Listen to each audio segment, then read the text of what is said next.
Good morning. I'm Brent Parsley with Coffee County Bank. And I am Kron with Coffee Bank and Trust. Today, we're going to talk to you about some fraud prevention things, hopefully tools that's going to help you stay safe with your banking needs. And don't forget, this is the first episode of Coffee Pot. Being aware of fraudulent calls, texts, or emails. Brent, have you experienced anything with fraudulent calls, text, or emails? You know, Kron, I think it's on a daily occurrence in the banking world where we get calls where someone says, I've been called by so-and-so. They're either acting like they're the bank. They either act like they know me. They have some information about my accounts or something that leads me to think that they are from the bank. Absolutely. What we need customers to do is to slow down and realize this may not be the bank. I don't need to give them any information. You know, I always tell people, if you don't feel comfortable with it, hang the phone up, call the bank. We're here all day long to take your calls to verify if we've called you or not. Absolutely. Normally, we all know banks do not call and ask for information from their customers. Definitely not. So, we already have it. We already have it. So, well, I actually had a lady come in the other day. She just wanted to know, and honestly, it wasn't us, but just for an example anyway, she came in with papers stating that she had opened an account at another bank. And she was like, what do I do?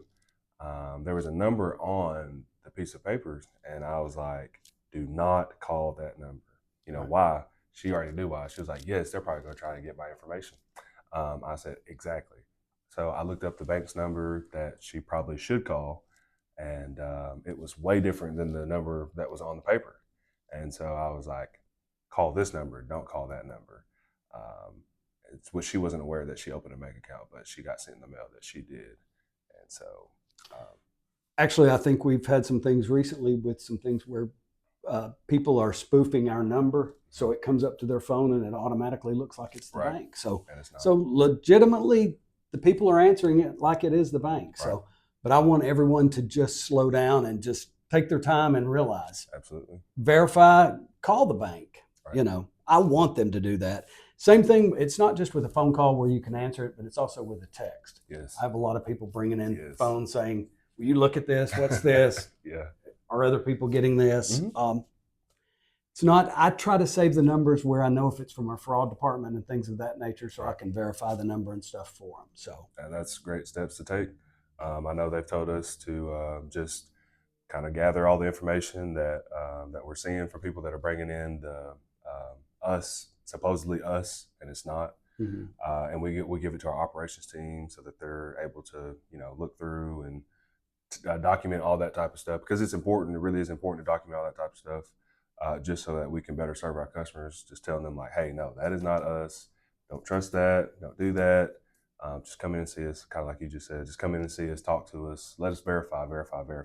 Verifying is not a bad thing. We do it here at the bank all the time.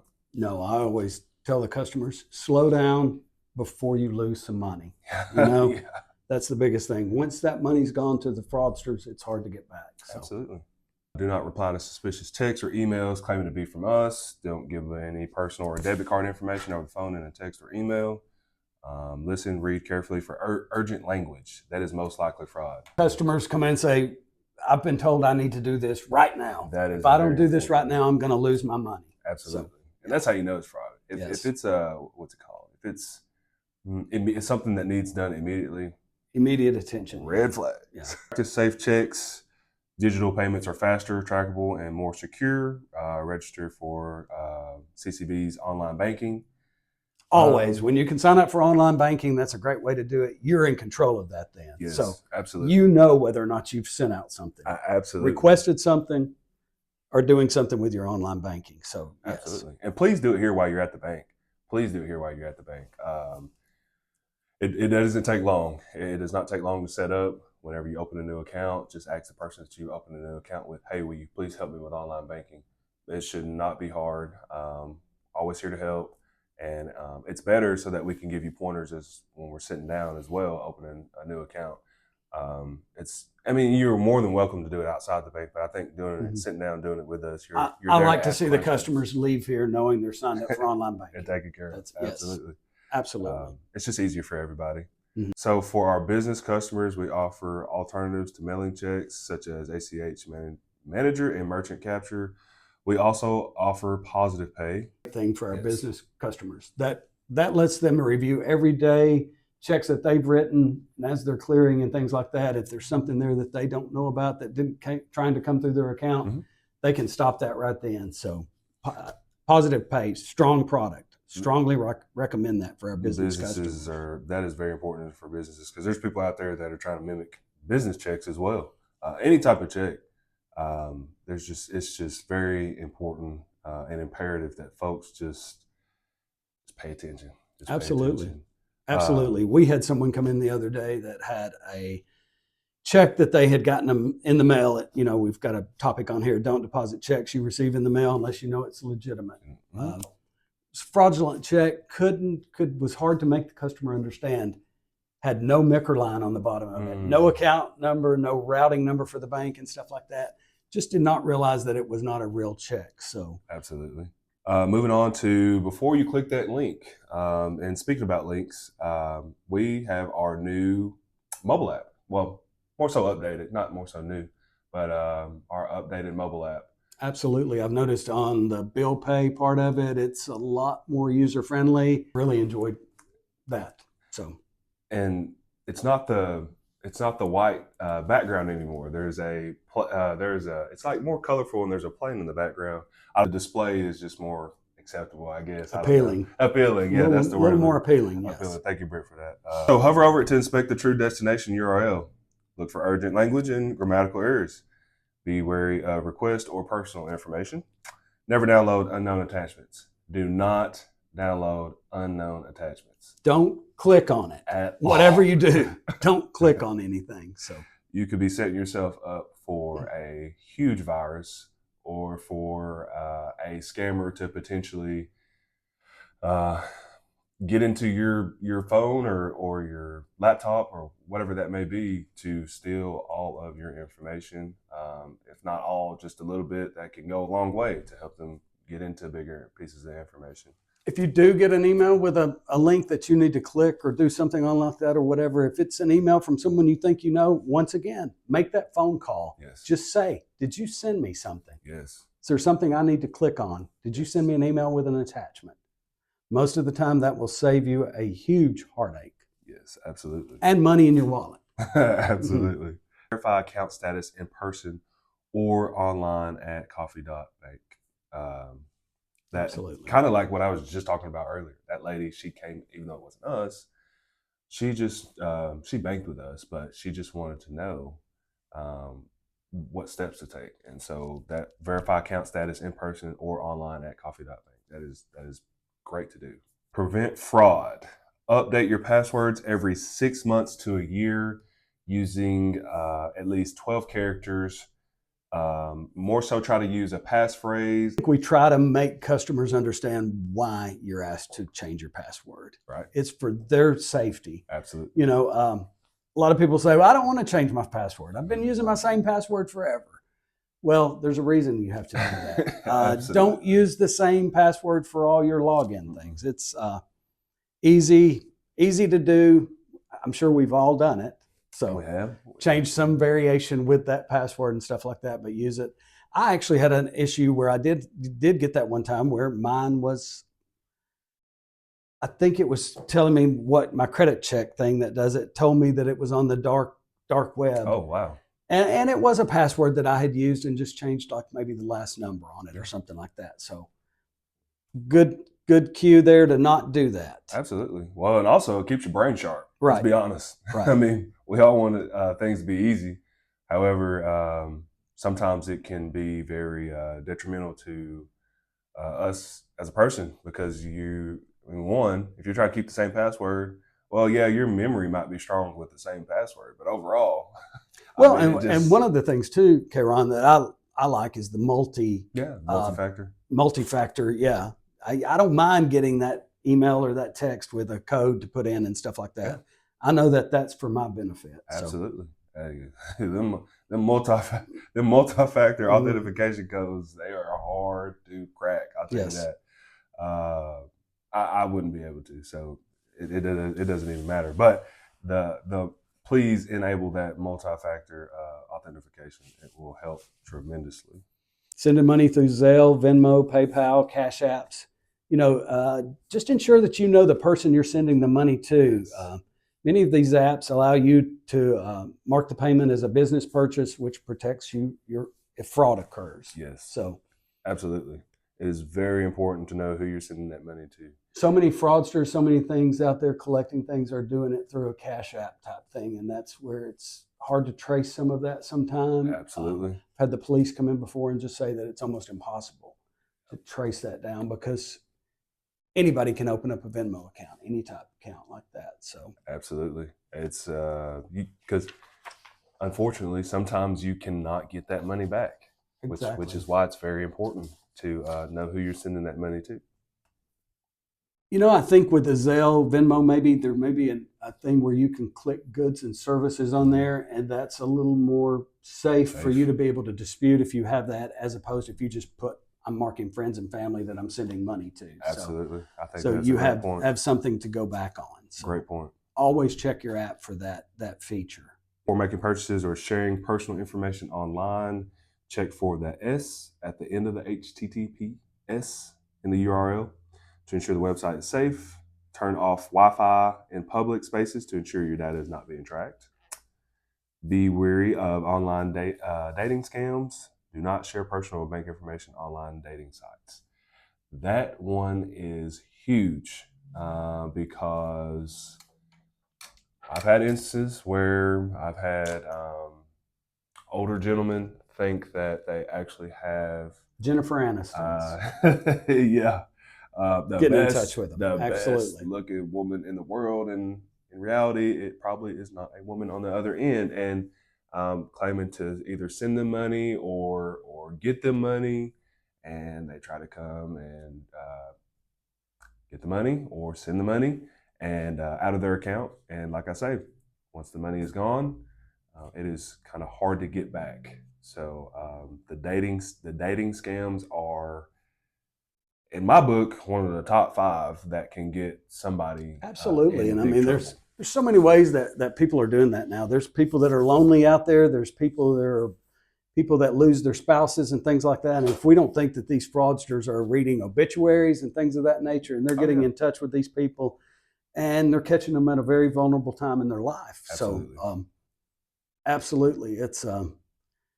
I had a lady in my office one time and I said, she actually thought Brad Pitt had contacted her. So, and it's hard to make people understand Brad Pitt's not contacting anybody online to talk to him or whatever and stuff like that. So he's way too busy in his own life to be doing that. So absolutely. But I've had him. The person was overseas and was going to need money to get back. Wow. To get back to the United States and stuff like that. And all it takes is that first time, and maybe it may be a small amount that they send them the first time, but we've watched through the process, the amount gets larger each time, and before you know it, that person's out $5,000-$10,000. So like they're starting off with a small request in hopes to eventually get to the big request. Oh yeah, absolutely. So, ever give your online banking credentials to anyone? 100%. If you need to use ATM services, we recommend coming to one of our local branches rather than using outside ATM to prevent fraud. Don't scan random QR codes. And update your devices frequently. That one's a big one. Update your devices to make sure that they're up to date. And that's as easy as just going into your settings and you can schedule them, and you're going to get an email. It's going to say your device is going to update tonight when it's plugged up to power source and things like that. So and under Wi-Fi, some people, they have like a data plan and they may go over their data plan. So they'll ask you, hey, do you want me to do this while you're on Wi-Fi? Absolutely. Yeah. Absolutely. Yeah. Going back to the QR codes, and that's becoming very prominent now. Everything just about is a QR code to scan for something. Restaurants nowadays, you go in and you scan, and that's the way you get the menu on the thing. So, or a shirt. Yes. QR code, scan me. Yes. Yes. Let's see. Big reason to pay attention to those. As things become more popular, they become more fraudulent. Yes. So. You're absolutely right. Control your card with our mobile app. You can lock your card on our mobile app. Also change your location where you're going to be at, things of that nature. Yes. Yes. turn on location services in our mobile app. This will notify you if your card is used in an unknown location. That's always good to know. I have mine set where every debit card transaction that I use, I get a little notification, and to me, that's just a great peace of mind. Yes. If I see something that's out of the ordinary, I'm gonna wonder. And let's face it, we all do things that we forget. We've set something up where it's coming through, and you go, "Where is that?" Absolutely, yes. Pull it up and have to figure out what it is and stuff. That, once again, you said something earlier. That keeps our mind sharp and keeps us paying attention to what we're doing with our card. On your toes. Mm-hmm. Yes. You can update your PIN number in our app. What to do if you're a victim of fraud? Real quick, Brent, what would you do if you were a victim of fraud? We're not going to go off a piece of paper. What would you do if you were a victim of fraud? If I had a reason to believe that something had happened fraudulent, someone had called me or whatever, the first step that I would start with is coming to the bank. Awesome. I would come to the bank. I'd come in. I'd talk to someone. And as I'm sure deal with it every day in the bank and stuff, they're going to get us to the right department that needs to, either our operations department or somebody that's going to take care of us. We're going to figure out what we need to do. I'm going to request, and I know that they're probably going to request too, if it's a debit card fraud type thing, I want a new card. Yep. New card printed, and we're capable of doing that. How quick can we have them a new card? Probably within 5 to 8 minutes. Absolutely. And to me, that's peace of mind. Yes. That's peace of mind. Same day. Mm-hmm. Same day. That's awesome. Those are some great steps to take. I know, at least for us, when you dispute, depending on how we go about it, when you dispute the charges, we can get you the number to call. You will have to call our fraud team. Right. There is nothing that we can do at that exact moment for the customer other than cut their card off and give them the number to call the fraud team, because they'll be the ones that actually go into the deep investigation and be able to determine whether it was fraud or not. More than likely, I believe if it truly wasn't you, more than likely you'll be able to get your funds back to you. And so that's kind of how we go about it whenever somebody comes in saying, hey, somebody's probably got fraud done. I need my money. I need it back. I need it right now. Well, there's steps and procedures to take in order to get that money back. But like you said, just come up here. While they're investigating it, you can get a provisional credit back. True. But if it's determined that it's fraud, that does go away. So absolutely. That was a great point. You need to always make sure that you know too, has a child in your house used your card? Has a spouse used your card? Are we both using the same card and you just all of a sudden didn't realize that was something? So absolutely. I've had that happen before, where call back and say, oh, that was legit. Yep. That was a little Robert. He used my card. Yeah. I forgot. He's playing some games, doing something online. He's been on the Apple Music site. So yeah. Oh man, that is funny, because I actually had somebody the other day. They seen some charges on their account.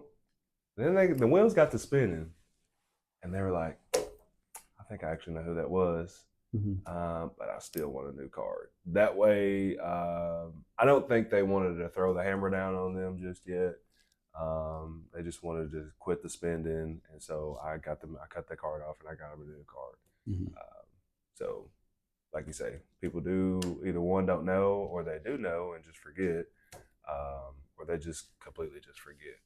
And one thing with the card too, there's a lot of things. If you're at the gas pump and stuff like that, sometimes it will let you bypass using the PIN thing, and I basically try to do that if I ever have the opportunity to do it, just to bypass that. So absolutely, that's a good one too. Is the whole PIN thing, because there are those readers that folks can put. I don't know how they do it. I really don't, but I'm assuming that they can put some type of reader on top of the reader already, or they can. Which, if they do and they get caught doing it, they're going to go to prison or jail, whatever. But maybe they lift it up and somehow put something. But either way, they're recording that you putting that pin in. Right. So if you can bypass it, that is a safety feature. A safety feature that.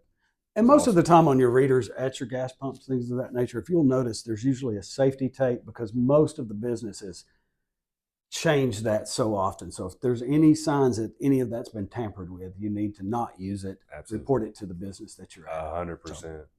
100%. That was a great point. Great. Going back, police reports are going to be filed. Mm-hmm. If something's fraudulent and stuff like that, they're going to certainly help you with that. One of the biggest things you can do too is to monitor your account. I'll give an example here of a customer that I had come in just recently, and that was had a certificate of deposit there, and they wanted to cash it out, and it wasn't time to cash it out. Right. It had not matured, so therefore they were going to take a penalty on it. I've known these customers, and I could tell. Sometimes we can just read body language with people and stuff like that. And I could tell something was not quite right. It was a husband and wife came in, and I'm asking questions. I hope I'm asking all the right questions. Right. Is everything okay? You sure you want to take this out? Well, you're going to have to pay a penalty. Yes, it's all okay. At the same time, I could notice the lady was holding her phone and sort of holding her phone in her lap in a certain way. And at that point, I just sort of, mouth to her, is someone on the phone. Right. And there was a fraudster on the phone with her. This customer had already lost about $60,000 to some people where they had transferred some money to another account that they had given the information. And it all started over calling, your computer's torn up. We need to get into your computer. Something's not right. And they let the people do that. And so not so sure that they ever did anything to their computer other than they got all their information and things of that nature. So telling them things were on their computer that were not there. Yes. It's more of an intimidation factor. We're going to have to report this to the authority. This is this. Yes. You need to give us this information. We need to get this money out of your account because the bank's in trouble. Right. A lot of them will use the theory that the bank you're banking with is in trouble. So we need to get your money out of there and get it to another place that's safe. So as a bank, we can't keep someone's money. So right. The people did end up taking out their money that day or whatever, but I also asked them about where they were taking it or whatever. So I knew somewhere down the road they were taking the money. So I made the phone call to that bank. When they got there, they realized something was up. Mm-hmm.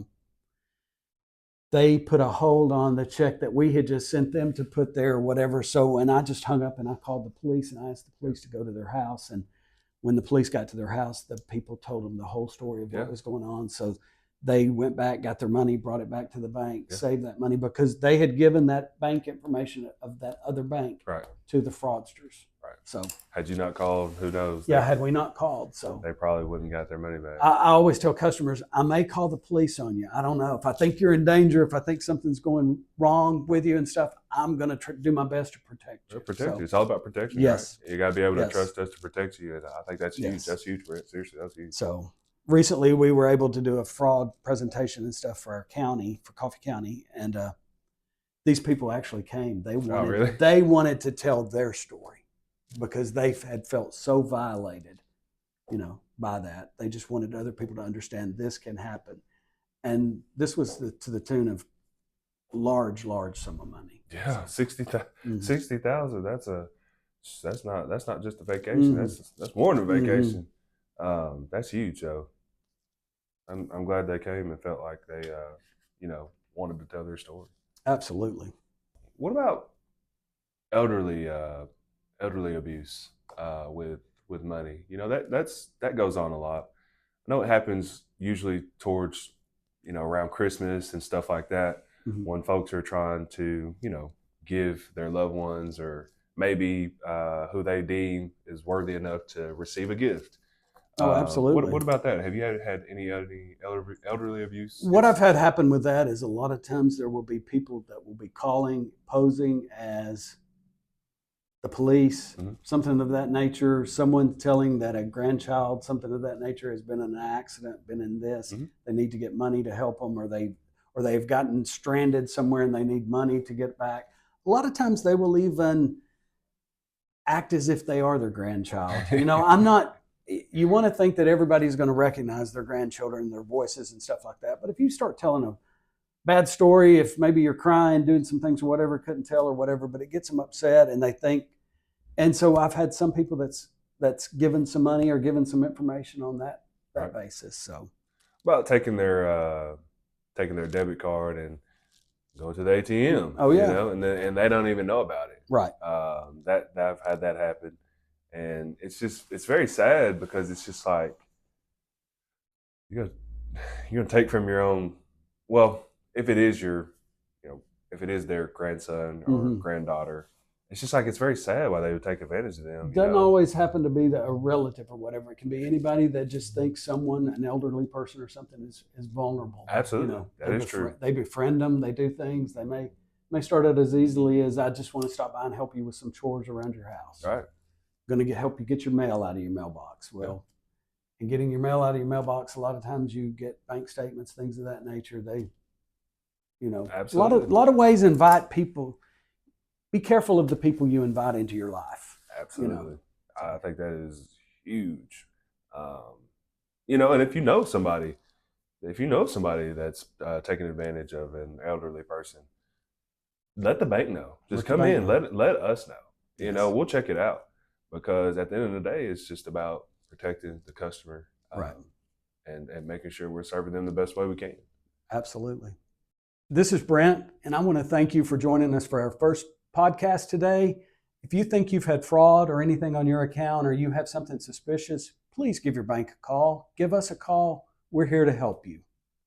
And this is K-Ron, reiterating what Brent said. Please come in and see us. Give us a call if you've experienced fraud. Once again, thank you for coming to check out the Coffee Pot Podcast. Hey, and look for the next one. Thanks for joining us. Bye.